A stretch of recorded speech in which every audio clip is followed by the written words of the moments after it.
Dua kitab besar yang jadi pegangan fi ilmil hadis di hadis yaitu Bukhari Muslim. Saya alhamdulillah tadi pagi ngaji Bukhari, sekarang saya mau ngaji Sahih Muslim tentang Mi'raj. Dari sekian cerita Mi'raj yang mungkin jarang disebutkan adalah riwayat di Sahih Muslim. Di kitab saya halaman 83 saya baca. Di antaranya dijelaskan falamma alau nasama ad-dunya. Jadi di peristiwa Mi'raj yang jarang diceritakan orang itu Rasulullah itu ketemu Nabi Adam.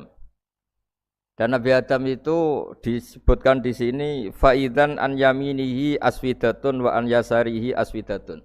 Dari sisi kanan itu ada kelompok besar, dari sisi kiri juga kelompok besar. Saya baca teks aslinya ya, tabarruk ya, supaya dapat berkah dari bahasa Rasulullah SAW. Ini cerita Nabi ketika ketemu Nabi Adam. Fa idza nazara qibala yaminih dhakhika wa idza nazara qibala shimalih baka. Nabi Adam ketika melihat ke kanan tuh senyum-senyum, senang sekali. Tapi kalau melihat ke kiri itu nangis. Lalu Rasulullah SAW tanya ke malaikat Jibril, itu siapa? Itu Adam. Dan yang kelompok di kanan itu ahli surga. Maka beliau kalau melihat senang sekali, dan kalau yang di kiri itu ahli neraka, kalau beliau melihat itu susah sekali. Artinya apa? Betapa susahnya jadi Nabi Adam itu. Jadi kalau misalnya ada koruptor ketangkep gitu ya, yang nangkep ya cucunya, yang ditangkep juga cucunya. Kalau kita punya anak 10 itu, terus yang satu misalnya nyuri milik temannya, milik saudaranya itu, sing naboi ya anaknya, yang ditabui juga anaknya. Kayak apa tersiksanya seorang Nabi Adam? Karena enggak punya pilihan, pasti dari sekian kasus dolim dan mazlum, yang mendolimi maupun yang didolimi itu pasti anak cucunya. Jadi betapa susahnya seorang Nabi Adam. Jadi termasuk kearifan kita sebagai manusia itu belajar dari takdir yang kita hadapi, yaitu keterbatasan kita sebagai manusia. Kita harus bisa ngelola kegagalan, terima qadha qadar. Makanya kata Mbah Mun, abahnya Gus Yasin itu sering cerita ke saya, iman itu paling dhuwur itu iman qadha qadar, khairihi wa syarrihi minallah. Kita harus punya kesiapan iman khairihi wa syarrihi minallah. Bahwa segala kebaikan, segala syar itu sudah digariskan oleh Allah Ta'ala. Kita bisa apa sebagai manusia? Jadi pertama Nabi Muhammad ketemu di as-sama'id dunya, langit paling dekat, itu ketemu Nabi Adam dengan kondisi seperti tadi. Kalau melihat ke kanan itu senyum, karena itu anak-anak beliau, turunan beliau yang ahli surga. Kalau melihat ke kiri itu nangis, karena itu cucu beliau yang ditakdir tidak jadi orang baik. Artinya kalau ada peristiwa sosial apa saja, yang satu zalim, yang satu mazlum, atau yang satu benar, yang satu salah, atau sama-sama benar tapi salah faham, itu semua adalah cucu Nabi Adam alaihis salam, dan itu membuat beliau kadang-kadang dohika, kadang-kadang senyum, kadang-kadang baka, kadang-kadang nangis. Jadi itu yang menjadikan tambahnya arifnya Rasulullah SAW. Saya teruskan. Qultu ya Jibril man hadza qala hadza Adam wa hadhil aswida an yamini wa an shimali nasamu bani. Fa ahlul yamin ahlul jannah wal aswida allati an shimali ahlun nar. Fa idza nazara qibala yamini dhahika wa idza nazara qibala shimalihi baka. Itu seperti misalnya kita punya anak 5, yang satu sukses jadi profesor doktor atau jadi orang alim, yang satu sekolah saja agak naik, misalnya sudah agak naik, ngentekno dunya itu nghabiskan harta itu kan. Tapi barokahnya itu mungkin kita mau jadi sombong tidak jadi gitu, karena punya anak yang enggak sukses. Mungkin barokahnya punya anak enggak sukses itu meredam keangkuhan kita, terus kita menjadi orang yang sopan dengan tetangga, dengan orang lain karena dipaksa punya hal-hal yang seperti itu. Jadi semua yang ditakdir Allah kalau kita ridho itu pasti baik. Karena ya kata yang ngarang kitab hikam itu, orang tawadhu itu kalau dinasihati pakai teks saja tidak cukup. Kalau punya utang tuh tawaduk sendiri gitu. Guyonannya orang-orang kiai gitu. Ada orang sombong, supaya ada sombong kalau dia ketemu orang yang ngutangin tuh pasti sopan sendiri. Jadi kalau dinasehati suruh sopan susah, tapi kalau ketemu orang yang ngutangin atau ketemu orang yang dia butuh pasti dengan sendirinya sopan sendiri. Atau ketemu orang yang menjadikan anaknya dapat pekerjaan, menjadikan keluarganya dapat job pekerjaan, pasti dia sopan sendiri karena utang jasa. Nah kalau kita pasti sopan sama orang yang ngutangi kita, yang menolong kita, apalagi dengan Allah Ta'ala yang semua yang kita pakai pasti dari Allah Ta'ala. Dengan demikian sudah keharusan kita sangat-sangat sopan pada Allah Ta'ala. Yang implementasinya dengan sujud dan dengan sholat. Itu juga yang dibawa dari hasil Mi'raj. Ini saya baca teksnya ya, saya tadi jam 9 baca Bukhari di Kudus sama beberapa habaib, Alhamdulillah. Sekarang saya teruskan dengan Sahih Muslim. Termasuk kitab 6 yang paling dipakai ahli sunnah itu Al-Kutubus Sittah, yang paling pokok itu adalah Bukhari Muslim. Terus kemudian naik-naik terus ketemu Marartu bi Musa alaihi salam. Ini nabinya Bani Israel. Saya kemudian ketemu dengan Nabi Musa alaihi salam. Nabi Musa itu nabinya Bani Israel. Jadi orang Bani Israel itu bawaannya itu protes. Protes itu komplain. Ketika makomnya beliau dilewati Rasulullah SAW, kelas beliau sebagai nabi, beliau nangis. Ketika nangis ditanya, "Ma yubkika, kenapa engkau nangis ya Musa?" Terus ini saya baca supaya seperti teksnya.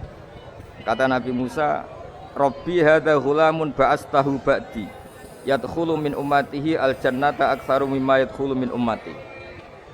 Ini lelaki atau nabi junior, nabi yang datangnya setelah saya, mestinya senior saya. Tapi nabi ini sukses, umatnya lebih banyak masuk surga ketimbang saya. Ini yang bikin saya nangis. Jadi pikirannya Nabi Musa kalau beliau senior, beliau lebih dulu ya umatnya lebih banyak masuk surga. Ternyata enggak, masih banyak umatnya Rasulullah SAW. Dan ini gaya beliau yang suka protes itu berkah karena protesnya orang soleh. Saya ulang lagi, apa-apa kalau dilakukan orang soleh itu pasti barokah. Ketika Rasulullah dapat perintah 50 sholat, itu Nabi Ibrahim pertama yang dilewati karena di langit paling atas dibanding nabi-nabi yang lain. Itu Nabi Ibrahim diam karena beliau tidak punya tradisi protes. Semua nabi diam karena Allah memerintahkan pasti sudah bagus lah, sudah diukur kekuatan hambanya. Tapi ketika Nabi Musa, beliau orang pertama komplain. Dapat apa kamu ya Muhammad? Dapat 100 sholat, dapat 50 sholat. Apa komentar Nabi Musa? Umat saya lebih gagah-gagah, lebih keren-keren. Pernah saya uji itu tidak ada yang mampu, apalagi umat kamu. Maka kamu mintalah keringanan. Fas'alhu takhfif, kamu harus minta keringanan. Masyhur itu riwayat itu. Kemudian Nabi minta keringanan sama Allah dipotong hanya 5. 5 masih 45, dipotong lagi 5 masih 40 sampai 9 kali pemotongan. Akhirnya jadi 5 sholat. Itu satu menjadi pelajaran bahwa hubungan dengan Allah Ta'ala itu tidak perlu malu. Karena Allah itu suka kalau dimintain. Mestinya kan dipotong 5, minta lagi sungkan. Dipotong lagi 5, minta lagi sungkan. Tapi ternyata berkali-kali. Bahkan ketika sudah 5 itu Nabi Musa masih bilang, ya Muhammad minta lagi keringanan. Jadi kalau itu dikabulkan itu jadi tidak ada sholat itu. Kalau 5 masih minta. Nah. Sampai Rasulullah itu tanya ke Jibril, ya Jibril bagaimana dengan gaya komplainnya Nabi Musa? Hiddah itu sering komplain. Jawabnya malaikat Jibril, ya roh hiddah, Allah tahu betul tentang komplainnya Musa dan Allah senang. Ya karena bawaan beliau begitu. Ini penting saya utarakan bahwa dalam Islam itu orang yang lemah lembut, yang samahah, Awwahun halim kayak Nabi Ibrahim itu juga Allah suka. Yang suka komplain tapi demi hak bukan demi konflik. Saya ulang lagi, demi hak bukan demi konflik juga Allah suka. Itu kita menjadi dapat sholat yang hanya 5 itu barokahnya komplainnya Nabi Musa. Karena kita yang lemah ini diukur dengan umat beliau yang kuat. Ternyata umat beliau tidak kuat. Barokahnya tidak kuat itu dipakai tolak ukur apalagi umatmu ya Muhammad. Kemudian itu yang menjadikan Nabi sebagai orang yang sangat tawadhu karena yang merintahkan itu senior. Meskipun kita tahu Nabi Muhammad itu Sayyidul Awwalin wal Akhirin, tapi secara lahir, secara jusmani beliau lahir paling belakang dan secara lahir juga beliau Nabi paling terakhir. Jadi secara hukum adab beliau harus sopan. Tentu sopan itu jadi panutan kita. Meskipun kita tahu hakikat beliau adalah Sayyidul Awwalin wal Akhirin secara hakikat. Nanti kita bicara lebih jauh tentang jusmani dan ruhani. Nah akhirnya keturutan sampai 5 sholat yang kita lakukan sekarang itu barokahnya komplainnya Nabi Musa. Banyak di cerita-cerita kitab hadis Ketika Nabi Musa ngaji sama Nabi Khidir, itu komplainnya Nabi Musa menjadi fikih yang luar biasa, kata kitab Ibnu Hajar Al-Asqalani Fathul Bari. Ketika beliau ngaji sama Nabi Khidir, kemudian Nabi Khidir itu dipinjemin perahu sama masyarakat. Sudah dipinjemin karena beliau majanan ya, dikasih gratis. Tapi di tengah-tengah perjalanan perahunya itu dilubangi. Nabi Musa komplain, akhraq tahal itu khriqo ahla, masa kamu lubangin padahal kamu naik, nanti gimana, kamu sudah pinjem, enggak bayar, masih ngerusak lagi, itu apa-apaan. Nabi Khidir cari teks saja, ilmu kamu belum cukup untuk menganalisis ini. Begitu juga ada 3 peristiwa yang Nabi Musa itu selalu komplain. Apa yang dikatakan Ibnu Hajar Al-Asqalani itu kitab yang sangat bagus sekali. Justru dengan protes itu Nabi Musa punya kelas di atas Nabi Khidir. Karena orang enggak boleh sukut alal mungkar. Karena secara fikih orang itu tidak boleh mendiamkan sesuatu yang buruk. Kita tahu dalam aturan fikih, di antara kewajiban kita adalah ingkarul mungkar. Mengingkari sesuatu yang memang harus diingkari. Ya meskipun tentu tidak dengan sikap destruktif yang merusak dan apa. Tapi yang enggak baik tentu kita ingkari. Perilaku Nabi Khidir yang melubangi perahu yang tidak miliknya, padahal yang punya perahu sudah menonton, itu perilaku yang enggak baik. Sehingga Nabi Musa protes. Justru protesnya Nabi Musa ini menjadikan beliau selalu di kelas fikih terbaik, yaitu ingkarul mungkar, mengingkari barang yang harus diingkari.